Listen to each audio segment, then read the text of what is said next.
Yeah, I'm going to talk about it because I kind of have to. And we all kind of have to talk about the worst take of all time. This might not just be the worst Caitlin Clark take of all time. This might just be the worst take of in basketball history. This might actually be the worst basketball take in the history of basketball. And it is from Emmanuel Acho. If you guys don't know, Emmanuel Acho is someone who used to be on TV and now is just a hot take merchant on his own TV show or on his own podcast. And I gotta be real. How is this guy podcast 49? Okay, 49K views in 17 hours. So he is killing it. Gotta give credit where credit's due. So WNBA is better without Caitlin Clark. Caitlin Clark needs to punch someone in the face. So, by the way, 3 days ago, it's, Caitlin Clark needs to fight back, and now it's they're better without her. Caitlin Clark here, she's getting salted on a nightly basis. WNBA needs to save her. All right, this is taken straight from the Whitlock playbook. This is straight from the Whitlock playbook here, where it's like, okay, we're gonna go and say whatever is popular, and if it's popular to hate on Caitlin Clark, we're going to hate on Caitlin Clark. If it's popular to be pro Caitlin Clark, we're going to be pro Caitlin Clark. But this is the worst take I've ever heard, by the way. And the worst part is I actually think he's on the money. And this is probably how the league feels. W at this junction in time would be better without Caitlin Clark because she is a bigger distraction than she is an additive. I mean this when I say this.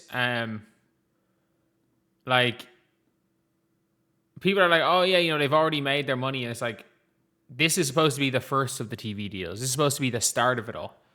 If Caitlin Clark's gone, this is the highest the salary's ever going to be. Caitlin Clark has gotten the WNBA over the necessary threshold they needed. Now people are watching. Now we realize, there's talent in the W. Talent that's actually even greater than Caitlin Clark. And I'm not just talking about bigs like Asia. I'm talking about the Olivia Miles. I'm talking Olivia Miles is not better than Caitlin Clark. About the Paige Bueckers. Paige Bueckers is not better than Caitlin Clark. There's a bit of a debate there in Paige Bueckers, but Olivia Miles is just not better than Caitlin Clark.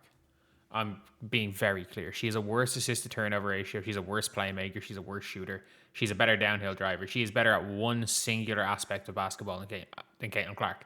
And she's barely better as a downhill driver. She's a better downhill driver going left.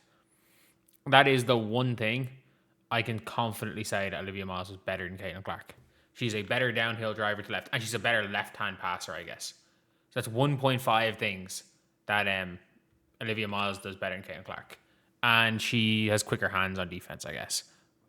Every other aspect of basketball, Caitlin Clark's better. And let's be very clear. As great as Olivia Miles is, if you swap put Caitlin Clark on that Lynx team, they're walking to a title. I'm talking about the Kelsey Mitchells. Kelsey Mitchell's just straight up not as good as Caitlin Clark. That's like saying, I don't know, Monte Ellis is better than Steve Nash. Caitlin got the necessary eyes there. But now that the eyes are there, we don't necessarily need her anymore. Caitlin did what only Caitlin could do, and we don't necessarily need her to do anymore. Thank you, Caitlin. We can take it from here. Now you're saying that the WNBA needs to be cognizant of where they put Caitlin Clark on posters. Let's be very clear. It wasn't about putting Caitlin Clark on the poster.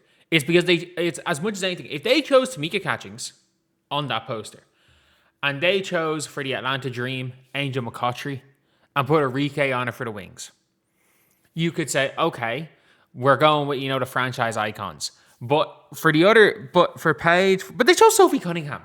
They chose Sophie. That's part of the reason why if they chose Kelsey Mitchell is one thing. If they chose Tamika Catchings, this would not have been a worldwide news if they chose Tamika Catchings, arguably the greatest player of all time.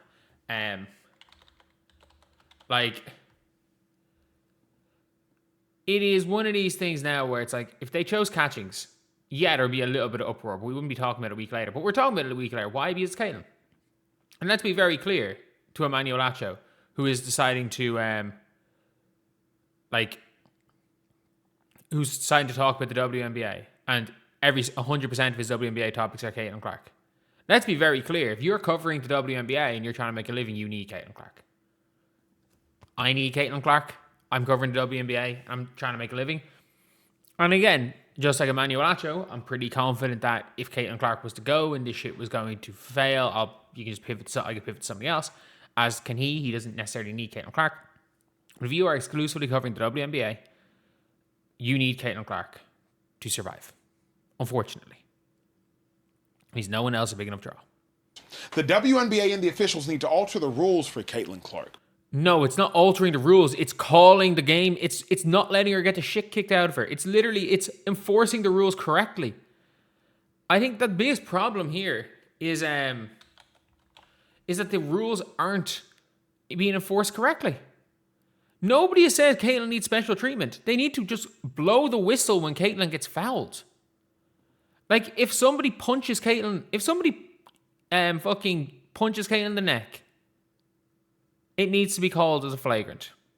Or at least they need to go to the monitor. If Caitlin gets landing zone fouled, they should be looking to see is it a landing zone foul. Not if Caitlin Clark's follow through, which hit a player in the shoulder, was fucking worth a technical foul. Because let's be very clear. We know that that wasn't given as a landing zone foul because the referees were not looking at whether Caitlin Clark got undercut by Yayi. They were seeing if Caitlin Clark's follow through, which hit a Yayi here, and the Yayi went down holding her face, was what it was. And by the way, again, if that happens in FIBA, it's a technical foul. It's hilariously an ejection for Valois Yayi. Why is it an ejection for Valois Yayi? It is a flagrant or unsportsmanlike foul for the undercut. And if you get an unsportsmanlike foul and you get a technical foul, you're ejected from the game. And it's a technical foul for flopping. So if they went to the monitor in Europe, it was two separate violations by Ayayi and she's gone. Ayayi would have been ejected by that from that in Europe, which is hilarious. We just seen players coming over from Europe doing something that if she did it in a game in EuroLeague, she'd be ejected. The WNBA and opposing players need to treat Caitlin Clark more gently. Nobody has ever said that. Just blow your fucking whistle. Like, that's literally what people are saying. It's like, players can absolutely cheap shot Caitlin Clark as long as the referees make sure as hell that they get chucked from the game, like they do with any other player gets cheap shotted. Caitlin Clark's coach needs to be cognizant of how she talks to her in public because it's going to look like there's an issue. That has not necessarily been the point. You do realize when the two of them get into it, right? That's when the media starts saying that Caitlin's a spoiled brat and is a cancer and needs to be traded, right? Right? We do know that, right? During this Caitlin Clark versus Stephanie White situation, there are a couple of people on YouTube that are going at Stephanie White, but it's the media, including media, which was shared by Lynn Dunn, has basically said that Stephanie White's job is to control Caitlin. That she was brought in to basically be Caitlin's fucking handler. And it's a nightmare coaching Caitlin. And, Caitlin's a diva and all that. Fucking retweet by Lynn Dunn. You had Dan Dakich saying that people in the organization hate Caitlin Clark. Like, it is, like, when Caitlin Clark goes to Stephanie White, this is just a complete wrong statement. He's just making shit up. Unless we can take off our gloves for Caitlin Clark and stop trying to act like she's a messiah, the WNBA could and would be better off without Caitlin Clark, at least without this version of everybody coddling and caressing. Let's be very clear. The WNBA finals are half the viewership of the 2024 finals. If you take into account the... and Caitlin Clark didn't play neither. If you take into account the new way they do ratings, the WNBA finals got half the viewership despite getting more viewers in Game 1. How do you manage to get more viewers in Game 1 and have such a shit product that people stop watching? In 2024, every game went up. In 2025, every game went down. People are like, oh, it was obvious the Aces were going to win. No, it wasn't. They literally won Game 1 because Alyssa Thomas, choke artist, bricked 2 free throws. Alyssa Thomas being a choke artist is the only reason they didn't win Game 1. Career loser Alyssa Thomas. And you know what? If after 12 seasons, Caitlin Clark has not won a title, you can gladly call Caitlin Clark a career loser as well. I don't give a shit about college. She's in year 3 now. You can come back in 9 years' time and Caitlin Clark has no rings, and I will absolutely be calling her a career loser as well. Don't worry. But career loser Alyssa Thomas choked in a really tight game. Nobody gave a shit. Nobody gave a shit about the finals. Nobody gave a shit.